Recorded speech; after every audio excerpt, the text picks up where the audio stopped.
Salut les amis, j'espère que vous allez bien. Je vous fais cette vidéo aujourd'hui parce que je viens de finir mon petit rodage. Voilà. Je suis à exactement 1000 km. Je savais que j'allais arriver dans les 1000. Je me suis arrêté dans un petit coin sympa. Et voilà. Je voulais parler un peu de ce rodage. J'avais fait une vidéo précédemment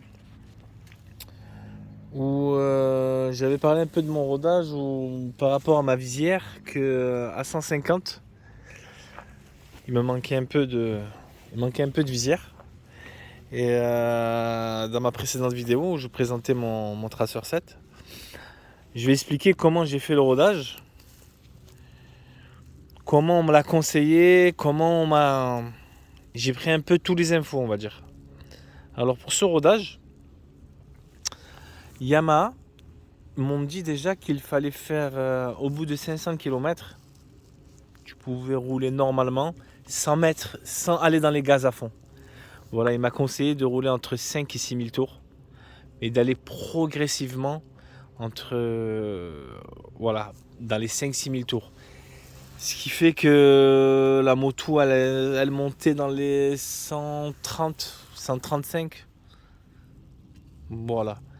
Et c'est ce que j'ai fait. J'ai roulé vraiment pour monter des fois à 130, 135. Je mettais longtemps. Et après, à partir de 500 km, il m'a dit, tu peux rouler normalement, mais ne mets pas les gaz. Ne roule pas à fond, ne mets pas les gaz à fond. Bon, moi j'ai regardé un peu comment ça s'appelle, les forums, un peu de tout. Bon, il y en a qui respectent rien, il y en a qui respectent, il y en a qui... en fait, il y a de tout. Il y en a qui abusent sur le rodage. Vous allez me dire comment on abuse. Pour moi, abuser, ça va dire... euh, vous allez rouler à 110, à 5000 tours minute, on va dire. Vous allez rouler à 5000 tours minute et vous allez rouler à 110, entre 100 et 110. Et vous allez faire 1000 km comme ça. Pour mon avis personnel, c'est pas le meilleur. Parce qu'en fait, vous n'allez pas enlever les petits morceaux d'imperfection qu'il y a dans la boîte, dans le moteur. Les petits morceaux de fer qu'il faut qu'ils soient évacués dans l'huile à la première vidange. C'est pour ça qu'elle est importante. C'est pour enlever toutes les petites merdes, toutes les... Dans la fabrication, il y a tous les petits morceaux de fer qui... c'est pour évacuer tout ça. Et en roulant à 110, 100 ou 110, je trouve qu'on ne peut pas tout enlever. Ça fait que... Moi, après, c'est mon avis personnel. Après, je pense qu'il y a plusieurs avis. Je pense qu'on peut même appeler 10 Yamaha en France. Ils auront peut-être 10 trucs différents à dire. Mais il faut un peu monter dans les tours pour se débarrasser de toutes ces imperfections. Que ça soit dans la boîte, que ça soit dans le moteur. Et voilà quoi. Et moi, voilà, ce que j'ai fait, c'est que j'ai roulé entre 5 et 6 000. J'ai roulé à, on va dire, exactement à 5005. À partir de 300-400 km, je suis monté à 6000 tours, ce qui m'a donné du 135 à peu près. Après, à partir de 500 km, j'ai pas fait comme Yamaha m'a dit. En plus, le Yamaha orange, j'ai appelé Yamaha Vitrolles et j'ai appelé Yamaha Haute-de-Marne à Toulon. Ils m'ont dit à peu près la même chose. Ils m'ont dit, ouais, à 500-600, c'est bon, tu peux rouler normalement. Les moteurs, ils sont déjà pré-rodés. Voilà, c'est vraiment... Tu peux y aller. Du coup, moi, qu'est-ce que j'ai fait? J'ai vu des conseils, j'ai vu ça. Je me suis dit, bon, je préfère prévenir que guérir. Du coup, à partir de 500, je suis monté à 6500 tours. 6500 tours, 7000 tours. Tous les 100 km, tous les 100 km, je faisais ça. Ça fait que ça me faisait monter à 145. Voilà, tous les 100 km ou même tous les 80 km, je montais à 145. J'ai fait 700 km, j'ai fait 800 km. À partir de 800 km, je suis monté à 7000 bien. Ce qui me faisait aller à 5... ça me faisait aller à 150 km/h. Voilà, je l'ai fait 2-3 fois. Et là, je viens d'arriver à... Quand je suis arrivé à 900, j'ai fait à 105... Je suis monté à 150. Arrivé à 980, je suis monté à 150. Là, moi, j'ai pris mon rendez-vous. Je devais aller ce mercredi, là, il y a quelques jours. Il y a 3 jours, je devais aller faire ma révision des 1000 km. Parce que sur la route, j'ai 80 km pour aller à mon concessionnaire. Je serais arrivé à 1000. Voilà, il m'a dit même si tu veux venir dans les 850-900, c'est pas grave. Ou même si tu arrives à 1300, c'est pas grave. Il m'a dit le plus important, c'est qu'elle soit faite.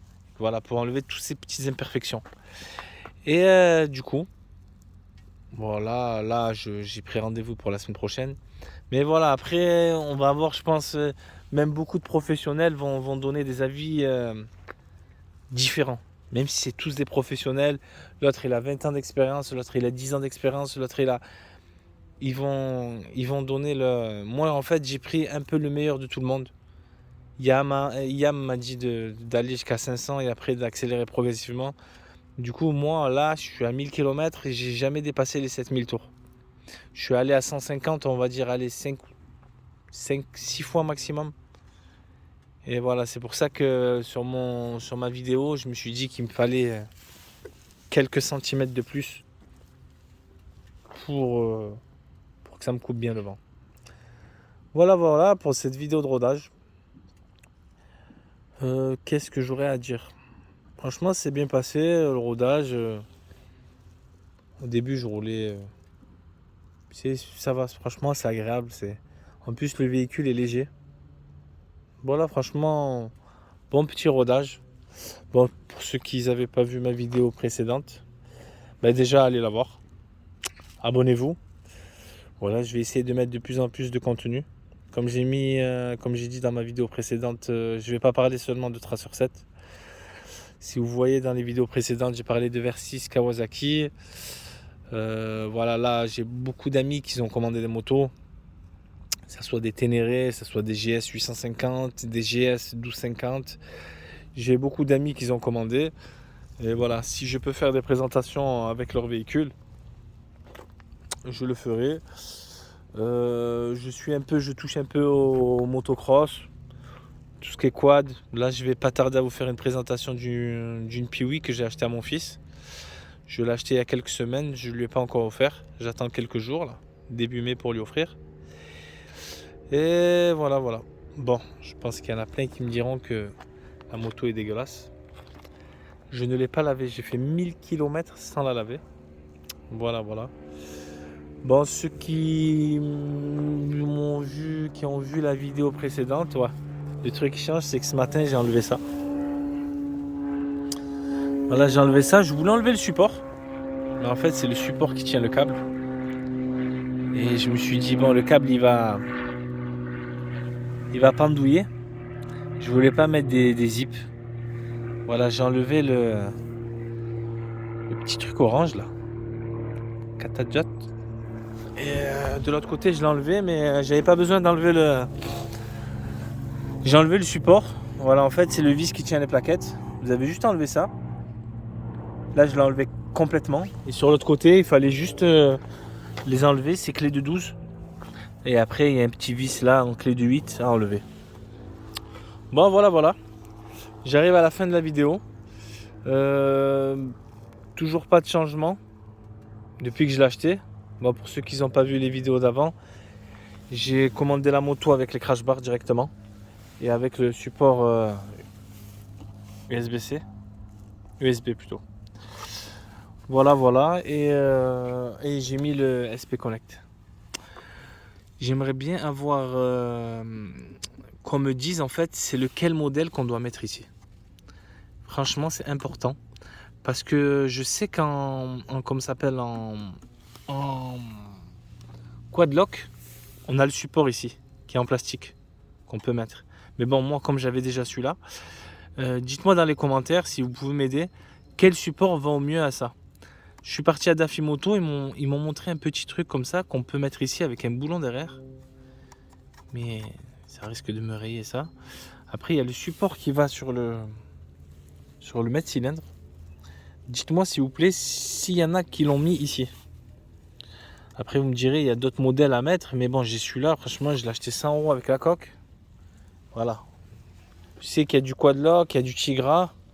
Mais voilà, si vous avez des conseils, je prends tout. Parce que là, au début, il était un peu plus centré. Mais je voyais pas le contour. Et là, vraiment, si j'oublie le clignotant à gauche, je le vois pas. Et voilà, comme la journée, je roule en plein phare. Le soir, je roule en feu de croisement. Je le vois pas, ça aussi. Bon, voilà, si vous avez des conseils. J'hésite toujours pour poser la selle confort. Il y en a qui me disent c'est une planche en bois, il y en a qui me disent non, je sais pas. En fait j'attends. Celle-là, ça va, elle est confortable. À l'arrière, moins. Mais en fait, j'attends de voir quelqu'un avec une selle confort pour l'essayer. J'attends de voir un ami à moi pour l'essayer. Voilà, voilà. Bon, les modifs qui vont être faits dessus, c'est l'effet additionnel, qui est toujours pas en stock. Ils ont que les supports. Je les ai commandés. Il y a quoi qui va être modifié dessus? Ouais, j'ai commandé les pads latéraux. Le central ici. J'ai un ami qui a acheté une moto, elle est neuve. Il a déjà commencé à la rayer avec, vous savez, la petite fermeture qui est juste ici. Et qu'est-ce que j'ai commandé encore? Des petites conneries. Des petites conneries là. Petites conneries qui vont ici avec le petit bouchon, avec des petites conneries. Et pour la bulle, je sais pas. Comme j'avais dit dans la précédente vidéo, je veux pas une bulle GT. J'aime pas les rebords.